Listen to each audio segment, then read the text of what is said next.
guys, it's Ian from SS8000 Cars.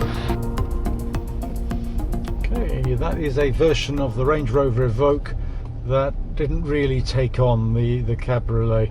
I actually always thought that it might well have a market because it's a full four-seater, and I don't think it looks too bad. I mean, clearly it's not for off-road use particularly. I mean, it's more for being able to run around with the roof down, but I think it's quite smart.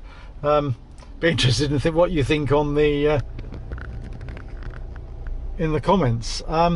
Nice to drive. I'm enjoying the drive. This one's the 180D R dynamic, so it's got 180 HP, so it's not particularly powerful, and despite the fact that this system that it's using is the latest diesel Ingenium engines, it's pretty clackety from the inside.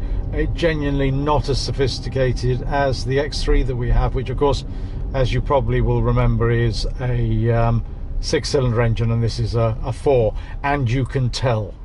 Now, I do like the idea of the 75 pounds-foot of torque extra that it provides, especially when you would normally get some lag on the turbo from certain revs, and of course you don't have that.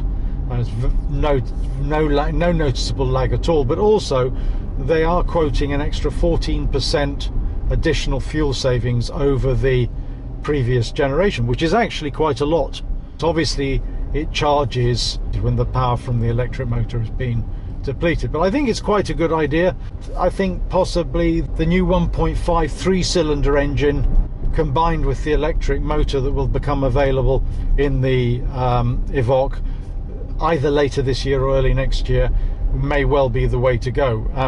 I'd certainly consider it, I think, because there's no question that this is a much better size for driving in London regularly than the Panamera that we're currently running. Although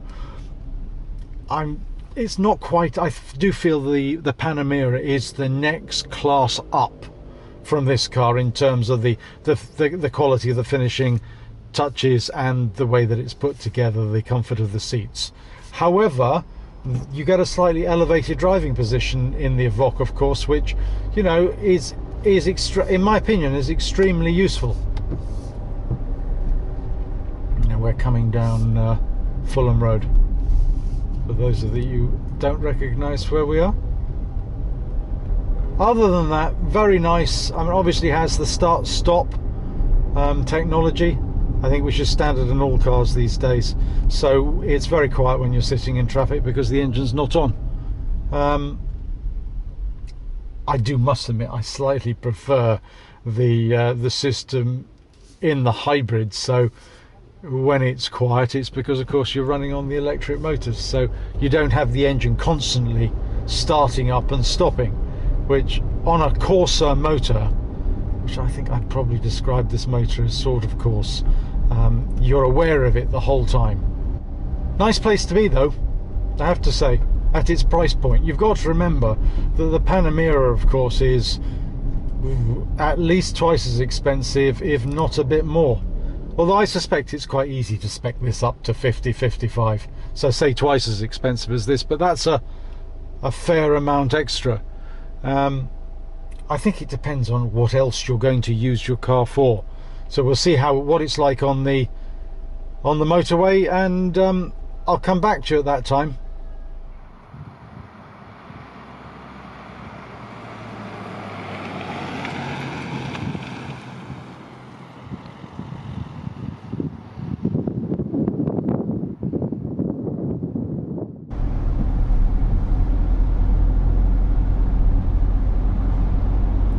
Just about coming down the A3 now. I mean, I'll run it over the next few days to get a feel for what I think of it, but what I will say at this stage is it's not a particularly nice engine, in the sense that it's just too noisy, it's too clattery, it's too dieselish, but that doesn't prevent you from ordering the petrol version. So I think if you're You want refinement in this car, and the car actually majors on refinement, so it really is an opportunity to make it a very refined car. It's fantastic quality. It is lovely and quiet at speed, and certainly now we're up at 70. Actually, the diesel clatter has gone, so it's obviously on the lower revs where you get a slight clatter from the engine. At 70, it is quiet. But if it was me, I definitely go for the petrol version. You won't get quite such good fuel consumption, but I bet you the difference isn't that great. I mean, you know, I'll be able to report back to you on the full review, because we have a couple of longish trips planned in the car, so I'll get a much better feel once I've used it more. But at 72, I'm doing 72 indicated, which I rather imagine is a real 70, 71 maybe. It's very refined, very quiet, and I think you can see where they've pitched this car. They've pitched this car into the luxury sector. It is completely different to the Macan. The problem perhaps for the Range Rover is the Macan can be sophisticated as well, and it's certainly more sporty. You know, I don't think this is a car that you want to take by the scruff of the neck, but it may well be very competent, so I'll reserve judgment until I've tried that. So it's Ian from SS8000 Cars signing off. See you with the full review of the Range Rover Evoque.